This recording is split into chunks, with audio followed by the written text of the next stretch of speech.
Ikalimang kabanata. Mamuhay bilang mga taong naliwanagan. Tularan niyo ang Diyos dahil kayong lahat ay minamahal niyang mga anak. Mamuhay kayo ng may pag-ibig sa kapwa, tulad ng pag-ibig sa atin ni Kristo. Inialay niya ang sarili niya para sa atin, bilang mabangong handog sa Diyos.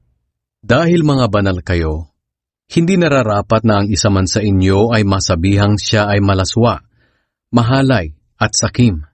At hindi rin nararapat na marinig sa inyo ang mga malalaswa o walang kabuluhang usapan at masasamang biro. Sa halip maging mapagpasalamat kayo sa Diyos. Tandaan ninyo, walang taong mahalay, malaswa ang pamumuhay, at sakim ang mapapabilang sa kaharian ni Kristo at ng Diyos. Sapagkat ang kasakiman ay tulad din ng pagsamba sa mga Diyos-Diyosan.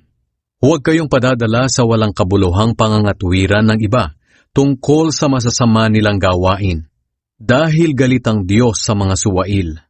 Huwag kayong makikibahagi sa ginagawa ng mga taong ito. Dati namumuhay kayo sa kadiliman, pero ngayon ay naliwanagan na kayo, dahil kayo ay nasa Panginoon na. Kaya ipakita sa pamumuhay nyo na naliwanagan na kayo. Sapagkat kung ang isang tao ay naliwanagan na, makikita sa kanya ang kabutihan, katuwiran at katotohanan. Alamin ninyo kung ano ang nakalulugod sa Panginoon. Huwag kayong makibahagi sa mga walang kabuluhang gawain ng mga taong nasa kadiliman. Sa halip ipamukhan nyo sa kanila ang kasamaan nila. Nakakahiyang banggitin man lang ang mga bagay na ginagawa nila ng lihim. Pero kung pagsasabihan nyo sila sa masasama nilang ginagawa, malalaman nilang masama nga ang kanilang mga ginagawa. Sapagkat maliliwanagan ang lahat ng naabot ng liwanag ng katotohanan. Kaya nga sinasabi, gumising ka, ikaw na natutulog. Bumangon ka mula sa mga patay, at liliwanagan ka ni Kristo. Kaya mag-ingat kayo kung paano kayo namumuhay. Huwag kayong mamuhay tulad ng mga mangmang, kundi tulad ng marurunong na nakakaalam ng kalooban ng Diyos. Huwag ninyong sayangin ang panahon nyo. Gamitin nyo ito sa paggawa ng mabuti, dahil maraming gumagawa ng kasamaan sa panahong ito. Huwag kayong magpakamangmang, kundi alamin nyo kung ano ang kalooban ng Panginoon na gawin ninyo. Huwag kayong maglalasing dahil nakakasira ito ng maayos na pamumuhay. Sa halip, hayaan ninyong mapuspos kayo ng banal na espiritu. Sa pagtitipon nyo, umawit kayo ng mga salmo, himno, at ng iba pang mga awiting espiritual. Buong puso kayong umawit at magpuri sa Panginoon. Lagi kayong magpasalamat sa Diyos Ama sa lahat ng bagay, bilang mananampalataya ng ating Panginoong Hesukristo. Aral sa mga mag-asawa. Magpasakop kayo sa isa't isa bilang paggalang kay Kristo. Mga babae, magpasakop kayo sa inyong asawa, gaya ng pagpapasakop nyo sa Panginoon. Sapagkat ang lalaki ang siyang ulo ng kanyang asawa, tulad ni Kristo na ulo ng iglesia na kanyang katawan at siyang tagapagligtas nito.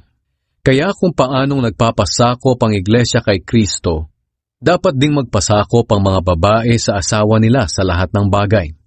Mga lalaki, mahalin ninyo ang inyong asawa, tulad ng pagmamahal ni Kristo sa kanyang iglesia.